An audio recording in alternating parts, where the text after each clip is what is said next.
Hello and welcome back to another episode of Fresher Take. My name is Becki. My name is Ben. And this episode we are going to be talking about all things transitioning to higher education, and we are joined by a very special guest. Hi, I'm Jess. I'm a second year creative advertising student, and I'm here to give a little bit of insight into what it was like transitioning into first year from sixth form. Just before we begin, I think it is important to mention that there will be changes in the way most, if not all, universities will be working in the new academic year. And this may mean that transitioning may be different to what we have experienced ourselves. So whilst we are going to talk about some general tips to help you manage change and how to build independence, we cannot say for definite how transitioning may be different for incoming students. We are hoping to release an episode in the future about any changes that will be happening at our university, which is, of course, the University of Lincoln.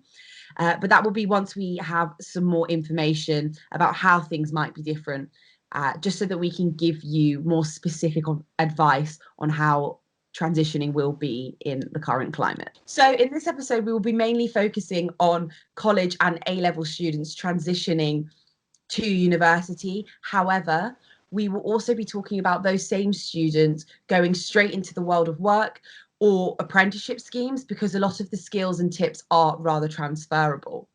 So I kick this off by asking you guys a question. I think independence is a very big thing when you're going out into the world alone pretty much when you go to university. Is there anything specific that you guys did to prepare yourself or become more independent either before or during those first couple of weeks at university? Personally, I didn't really focus on anything. Like, I already knew that I wanted to go to university as soon as I finished college.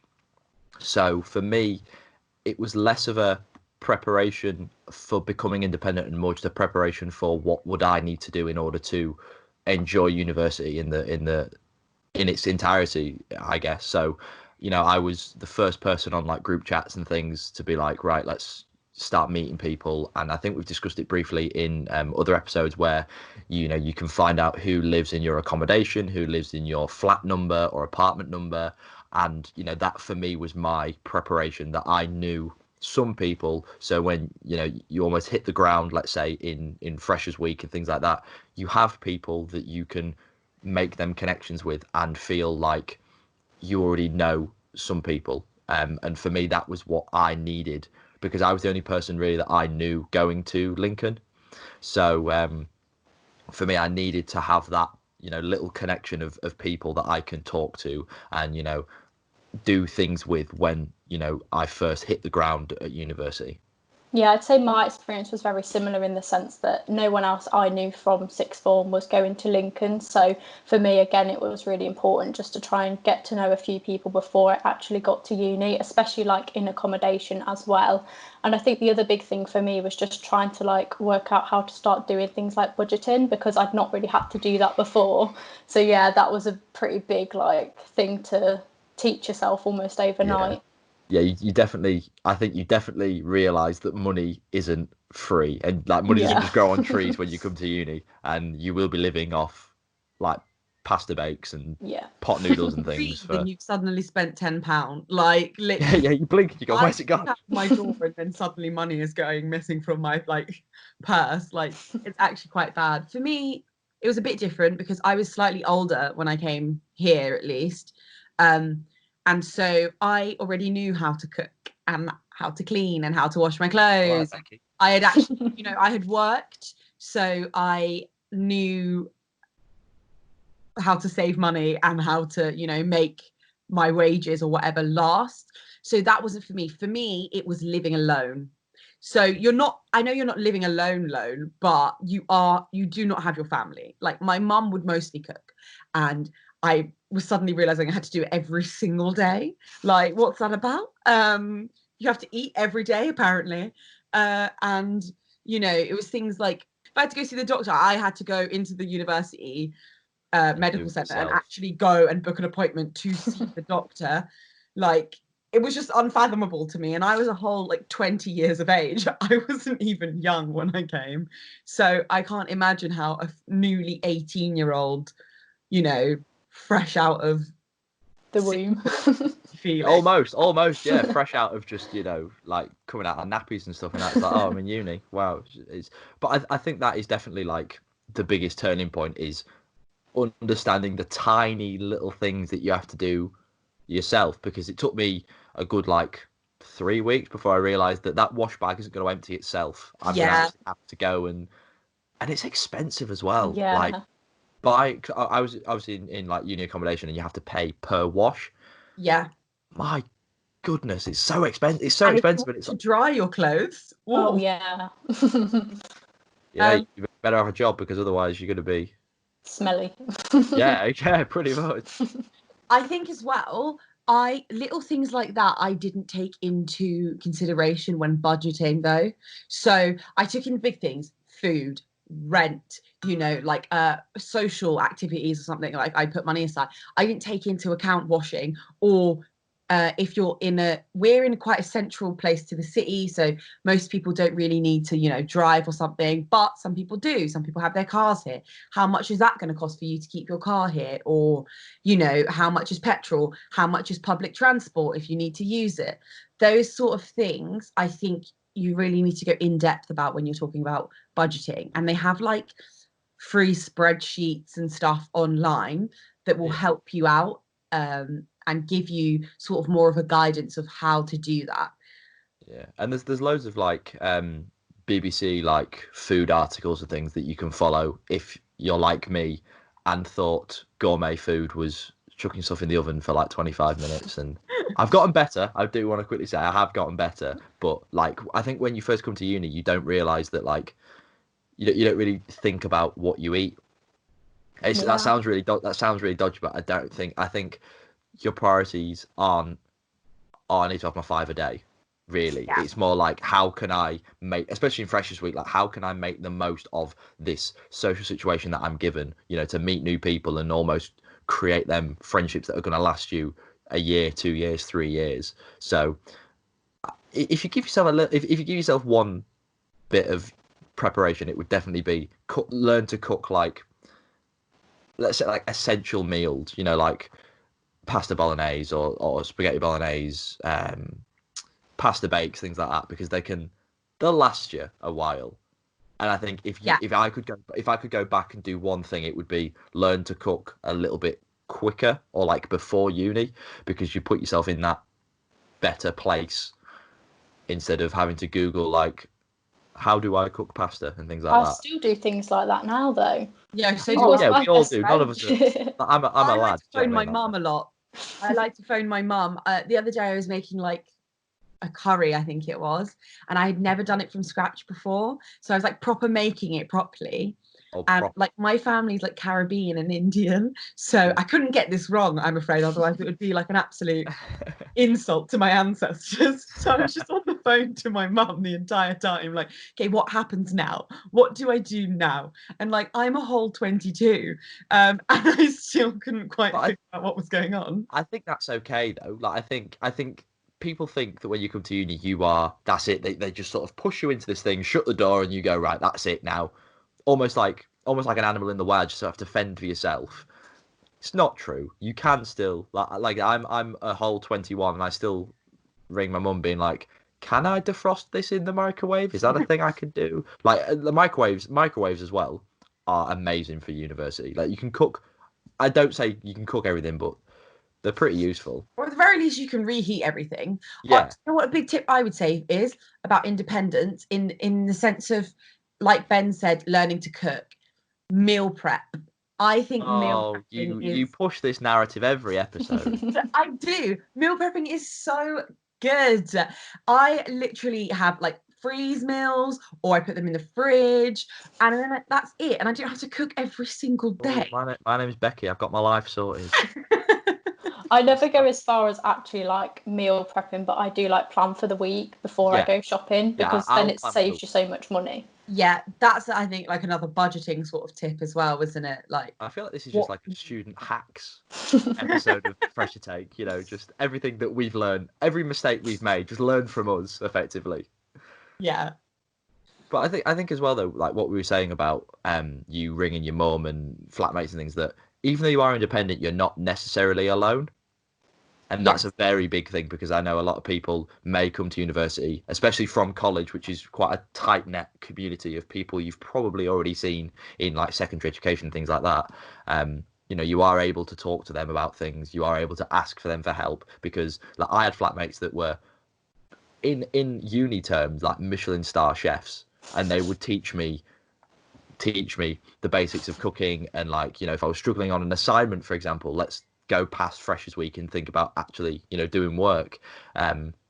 They'd read an assignment for me and be like, that doesn't sound right, or they'd offer new perspectives on things. So I think it's important to understand as well that whilst the university have things like wellbeing centres and advice centres, things like that, I think the most natural and most, I think, preferred, let's say, forms of advice come from those that are closest to you.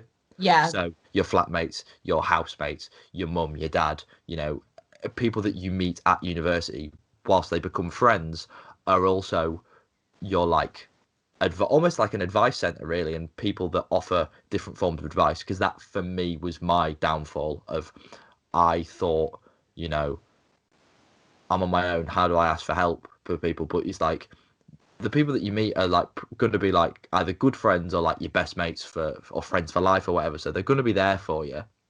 And I think that was important. It's important to know that whilst you are on your own, you're not, you've not just been thrown into this wild environment and gone, right, fend for yourself, figure it out yourself.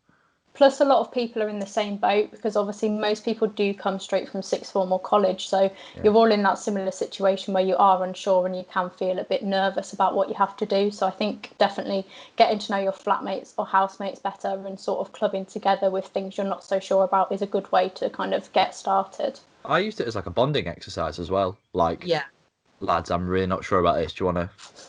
Yeah, like shopping initially became like almost a thing that we could all do together. You can all have a laugh, all have a joke. If I don't know how to cook, what do we need and stuff, and you can almost bond more over your insecurities, let's say, of university. Of just because you don't know it doesn't mean everyone else has got their life sorted and they're like Gordon Ramsay cooking these amazing foods and stuff. Like everyone, like you said, Jess, is probably in the same boat and probably will experience the same sort of things. Yeah. I think it can help with that sort of social transition as well, because obviously the people that you are now spending the majority of your time with are not the same people that 2 months before you were spending the Yeah. majority of your time with.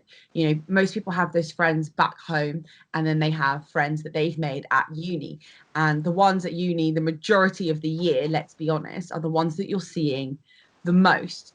And so I think we talked about this in our homesickness episode as well. It's like FOMO, getting is the fear of missing out, the fear of thinking that people back home are doing things that you're not there for, or if you've gone and visited home or something like that, that people at uni are doing things that you're not there for. And you can try and sort of stretch yourself too thin, trying to sort of straddle those two worlds in a way. Yeah. And that's a thing that you have to, be able to understand, that there are some things that you're not going to be able to do. And in both of those sort of friendship groups and in other areas as well. And it's either, accepting that, or maybe doing it with a different group of friends if it's something that you really wanted to do in that sort of situation. I think things, just to retouch again, things like homesickness can be especially sort of detrimental to someone's mental health in those first few months after the excitement of Freshers Week has died down. You know what I mean? When it hits you that you've actually got to start doing things. Yeah, it's not it's not until that week of getting to know people, doing welcome activities, things like that, has gone, that you realise it almost is like what you said, like the smoke and mirrors of, wow, this is amazing, this is great, and then you realise, oh, I actually have to do work, and I actually have to do things that I'm maybe not comfortable with, and I have to like I said, almost fend for myself. And I Yeah. think, like you said, at that point, that's when it can become the most, as you said, detrimental. And the importance of what we've just said, the importance of having that community of people that you feel like you can talk to is the most beneficial thing that you can do at that time. Because once, again, personally, once you get over that hump of, oh my God, I'm on my own, even though, for example, for me, I don't live like miles away from uni or miles away from home. You know, I think a lot of people can go, what am I doing? Like, is this for me? But I think once you can get over that and realize, you know, get yourself into a routine, get yourself into a mindset of, I'm here, I'm going to make the most of it. I think that's when you can enjoy your time at uni. And it's just unfortunate that some people take that extra little bit longer to maybe gain that mindset. So understanding that people are there for you and are there to help you and not hinder your experience is massively important in order to fully understand like the key workings of uni and how you can make the most of your time, because there's nothing worse than as a third year, there's nothing worse than looking back and going, I wish I did this, I wish I did that, I wish I didn't worry about this, because in the grand scheme of things it doesn't matter.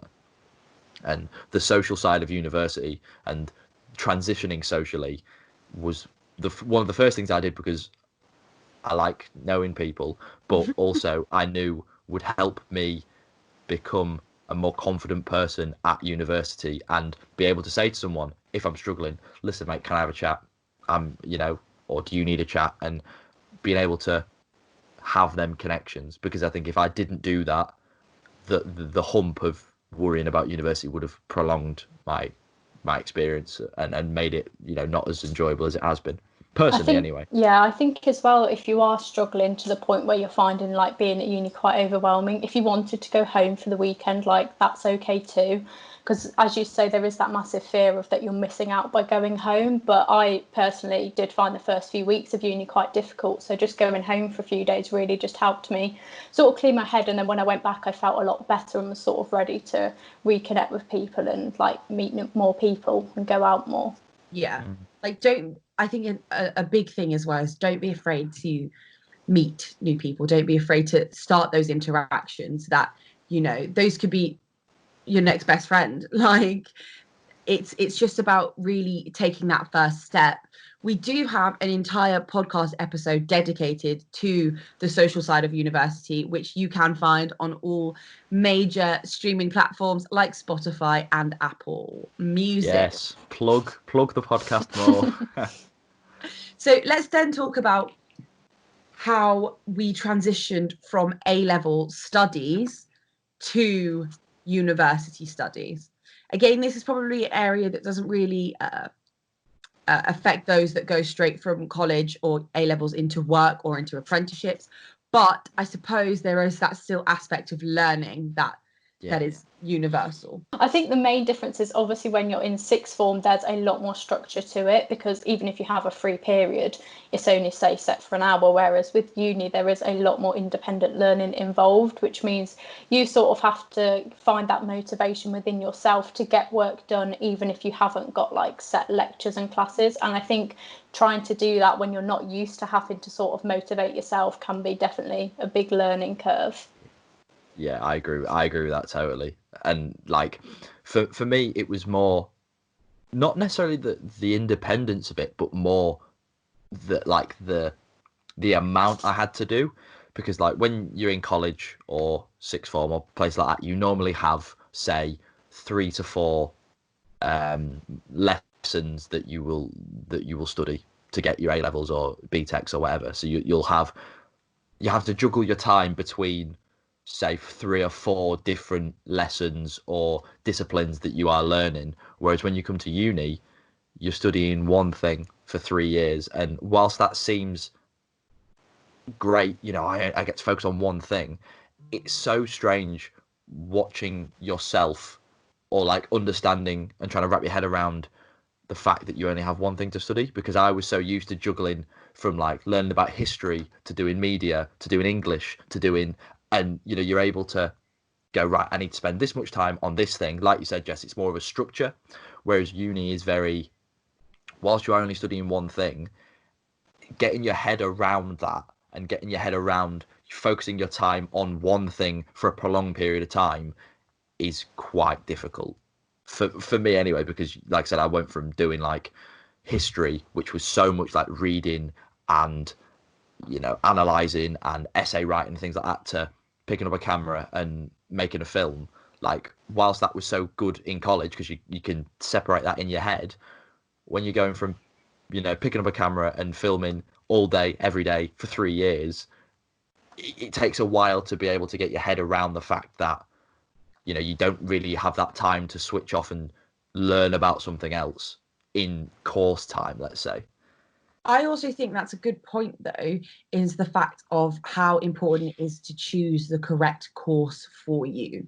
You need to understand, because I think both Jess and I actually have experience in doing something and realizing that it wasn't the course that we were passionate about or wanted to do, and then changing, and that is perfectly fine as well.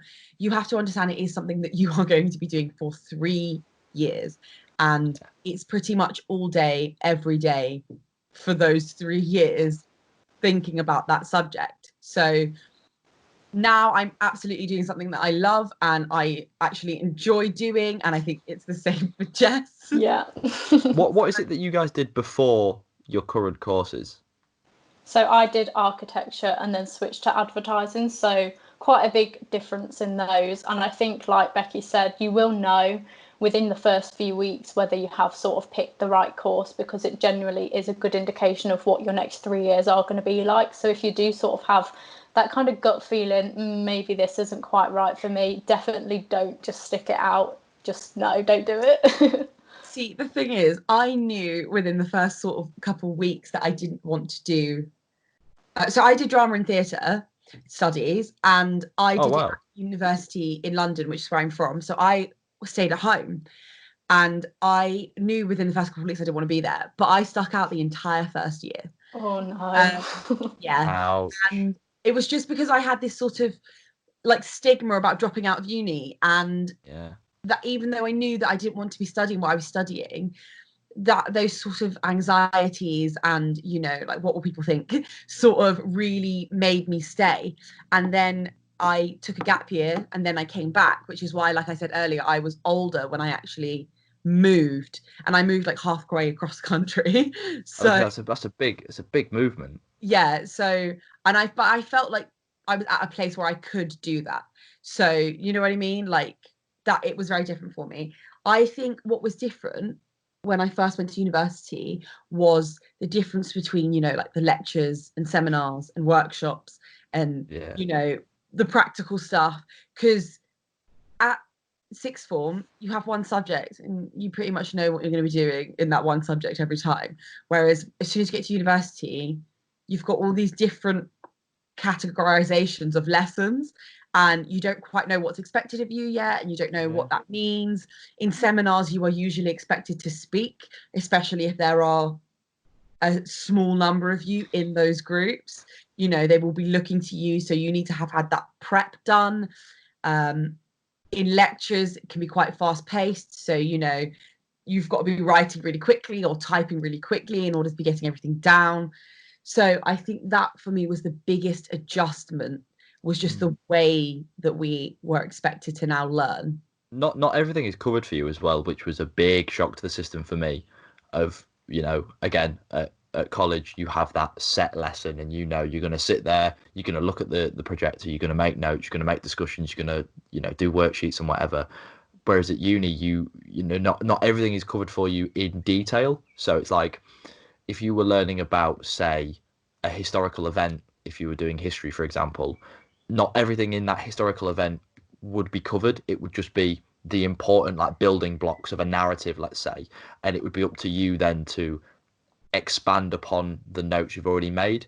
And obviously, because I do media production, so it wasn't necessarily theory based, the stuff that we were doing. It was more the practical elements of things and the theory behind the practical elements.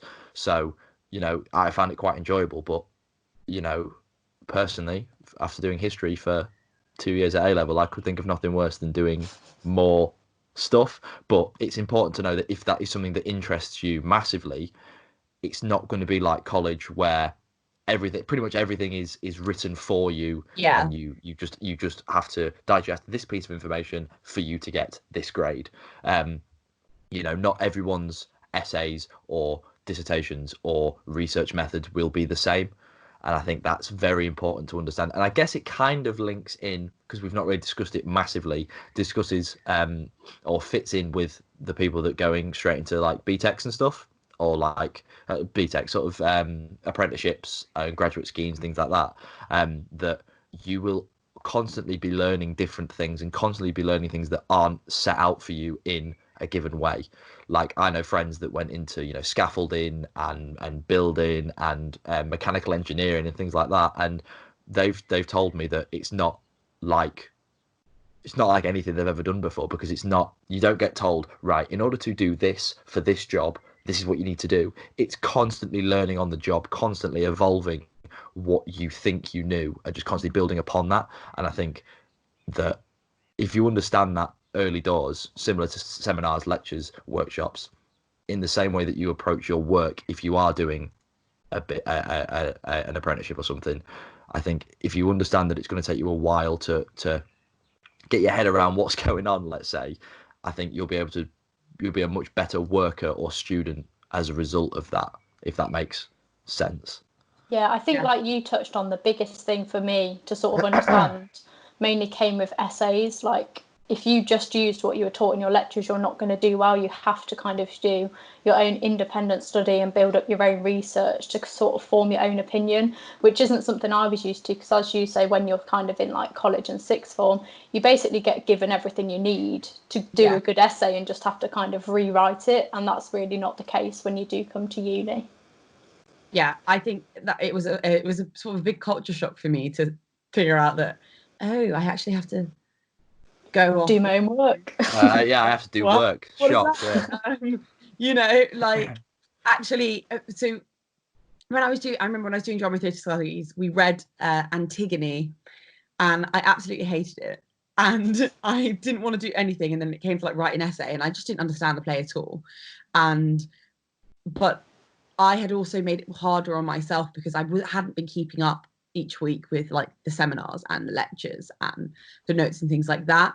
And so when I went back to see what I had written, I really hadn't written anything, and I hadn't done my research week by week like a lot of sort of lecturers would recommend. Especially on my course now, we sort of have a lecture and then you get given tasks for the seminar, and then in that seminar you discuss what you've done, you do your own research, you come up with some arguments and opinions and blah blah blah blah. And I just wasn't doing that originally, and I think that's why I struggled a lot as well, because there is a reason they tell you to go off and actually look things up and They're not doing it because they hate you. No, They're doing it because it actually will help. Work because they want to make your life, hard. They're doing it because that is how you learn, and it is how you come up with your own ideas and and your own opinions about things. I think it comes with being able to, like, because you didn't like your course at first. You didn't like your drama course. I think the reason why you were behind and the reason why you weren't doing it to the best of your ability was because you didn't enjoy it. And I think that's a key thing as well. You've got we've said about 14 times, you've got 3 years of this, and we're not trying to put you off uni. We're not trying to put you off, because it is incredible. It is absolutely amazing. But you are here to study something that you potentially want to go on and have a job in or a career in. So, it might take a little bit of time for you to figure out what it is you want to do, but you have to enjoy it. You have to engage with it. It's not like college. It's not a very passive thing where you can just sit and write and get a good grade because you've taken in the information and all you need to do is regurgitate it.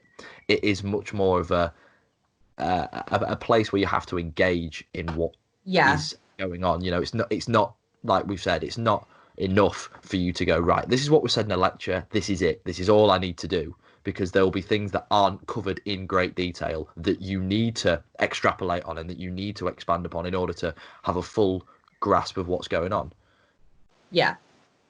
I think as well, the way that they sort of assess things in university is vastly different. You know, you can have a range of assessments for just one module, whereas in A level, it was usually either coursework and then an exam, or Yeah, just an exam, or just coursework. Whereas here, it could literally be coursework, in-class tests, exams, portfolios, you know, group presentation. work, group Yeah, projects, a range of different things. And especially things like group projects where you also have to rely on other people. I think that's Yeah. very mm. challenging because, you know, I know some people do them at A level, but a lot of people would have come from subjects like, I don't know, maths and English and history, where you don't have to do those kind of collaborative efforts. And then if they then go into the sort of uh, subject at uni where you do have to do those, it can be very hard to make that transition because not everyone has the same working style as you, not everyone has the same motivation as you, and that can make things hard. So I think preparing yourself for understanding what your course is going to ask from you. Jess, I can see you nodding with a burning passion of She's like, yeah, when we were talking about, like, you know, working with groups and stuff. Is that like what your course is heavily Yeah, so reliant on? I'd say the majority of our projects are always group work because obviously it's preparing you more for industry where you will be working with other people. And as you say, when you're in sixth form and college, you're used to just working by yourself. So it definitely is a big change working with other people, especially like you say, if they don't work in the same style that you do. And also for me, I sort of just like, I'd rather just do all the work myself, which obviously isn't how group projects work. So I find it quite difficult sort of getting rid of a bit of control and letting other people do bits and sort of having a bit of faith that they will get it done You sort of like how to you know, want it. that it's good quality because you've done it and you Yeah, know it's right, yeah, whereas how I relying want on other people, it. it's it is though, isn't it? And in those sort of creative subjects, because Jess and I know you do as well, obviously, and I know you have group projects as well, but I am very much a little control freak and I yeah. enjoy knowing when everything is going to be done and how it's getting done and the quality at which it's getting done. And so, but it is a good skill. My profession, I do public relations, so my profession is also a collaborative effort. And it always usually will be. You'll be working with a team of people. And so these skills are imperative for me to learn and understand and accept that, you know, I cannot control every little thing. I Are you have to. justifying it to yourself, Becky? Are you justifying it as I am normal, it's fine. Yeah, I I swear. am doing a good job. You have to put your faith in other people and, you know, hope that they will get it done. I think that's one of the joys of uni, though. The uncertainty of, will this project get done? Oh no. Who knows? No, it's not. I generalize, but it does sometimes happen. But we won't talk about that because it'll end up being a therapy session. So I think as well, it's good to understand like the tools that you have at your disposal when you are a big change is happening or when you are transitioning from, you know, wherever to higher education.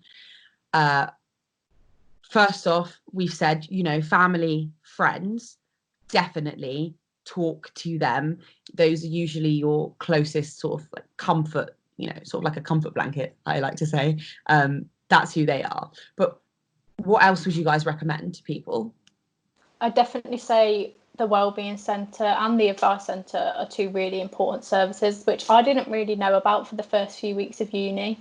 But especially when I did have that point when I was studying architecture, I was like, oh, I'm not sure if this is right for me. Going and speaking to the support staff was really helpful for me and did help me sort of clear my mind as to what I really wanted to progress in and do. So, yeah, and there's also sort of again very similar to an advice center. It's a virtual advice center, let's say, and that's the app Fika.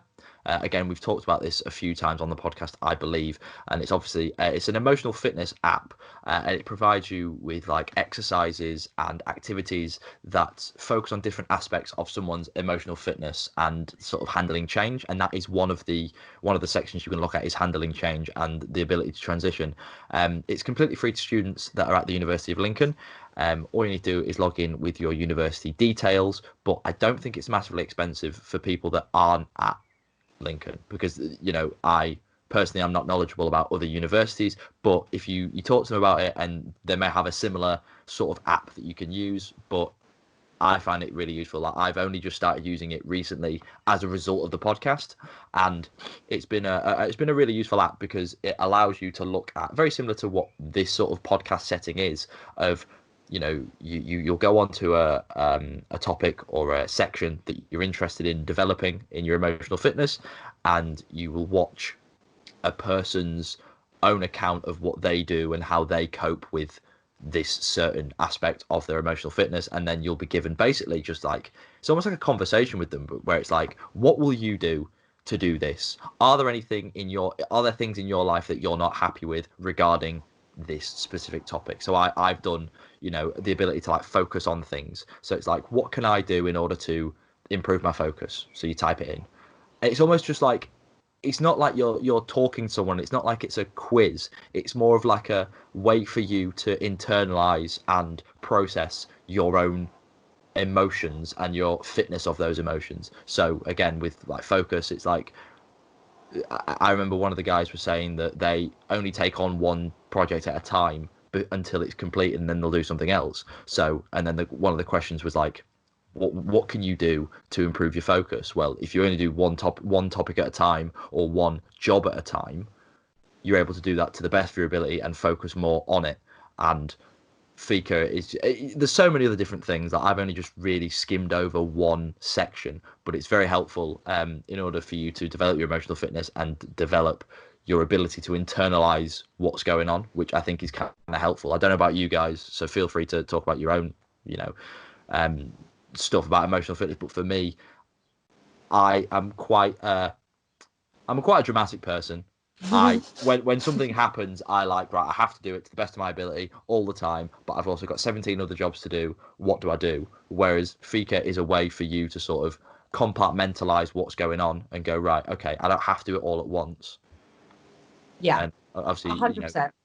I have done quite a few of the sort of like exercises, that's the word, on Fika now, and they do get you to just practically visualize and come up with a strategy in order to overcome certain barriers that you are facing. I think as well, if you enjoy getting advice from people who have been in that situation, so other students, much like we are doing now, the University of Lincoln Student Life website has a lot of different blogs and videos on there, all about uni life and all about studying and the social side of uni life and how to deal with any issues that you might face.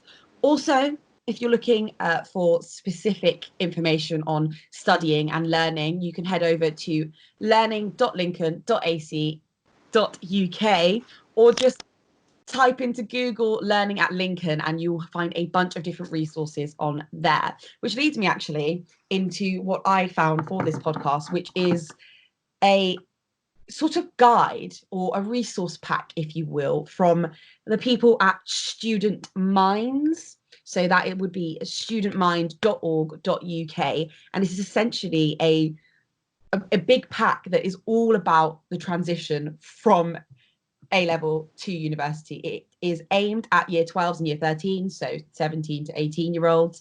And it goes more in depth about the stuff that we talked today, but also gives you some tips and some advice, talks about, finding your identity and becoming independent, as well as things like your mental health and building relationships with other people whilst at university.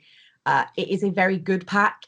There is also one that is for students who are already at university. So if you've just started, if you're in your first year, or if you find yourself encountering some of the problems that you might have had when you transitioned, they have a pack for that as well. So again, that is Student Minds. You can type that in on Google, or studentmind.org.uk. So we here at Student Life are putting up a lot of content to help students across all of our social medias. So in Facebook, Instagram, Twitter, YouTube, and we now, of course, have TikTok because we're trendy. Down with the hip, kids. we're hip and cool. And our Is it handle? It's a handle. Handle is at UOL Student Life. And of course, we also have our website, which you can type in on Google and you will find straight away. We want to make sure that everyone is taking care of themselves during this time and, you know, is reaching out for support when they need it. Also, a reminder again about the Fika app, which is free for University of Lincoln students. I think a bunch of other universities are on it as well. So I assume. maybe check to see if your uni is on it. But again, like I said earlier, there might be other apps that you can use that are very similar that your university or maybe even employer will have access to, because I know like a lot of jobs. Even give it a little Google or a search in the App Store or Play Store, whatever phone you have. Guys, as always, Jess, we end with a quote, okay? And I found one from a poet. We love a poet. Her name is Nikki Giovanni, and it says this: a lot of people resist transition and therefore never allow themselves to enjoy who they are. Embrace the change, no matter when it is. Once you do, you can learn about the new world you're in and take advantage of it. And I think that is very nice. That hits on a lot of what we talked about today.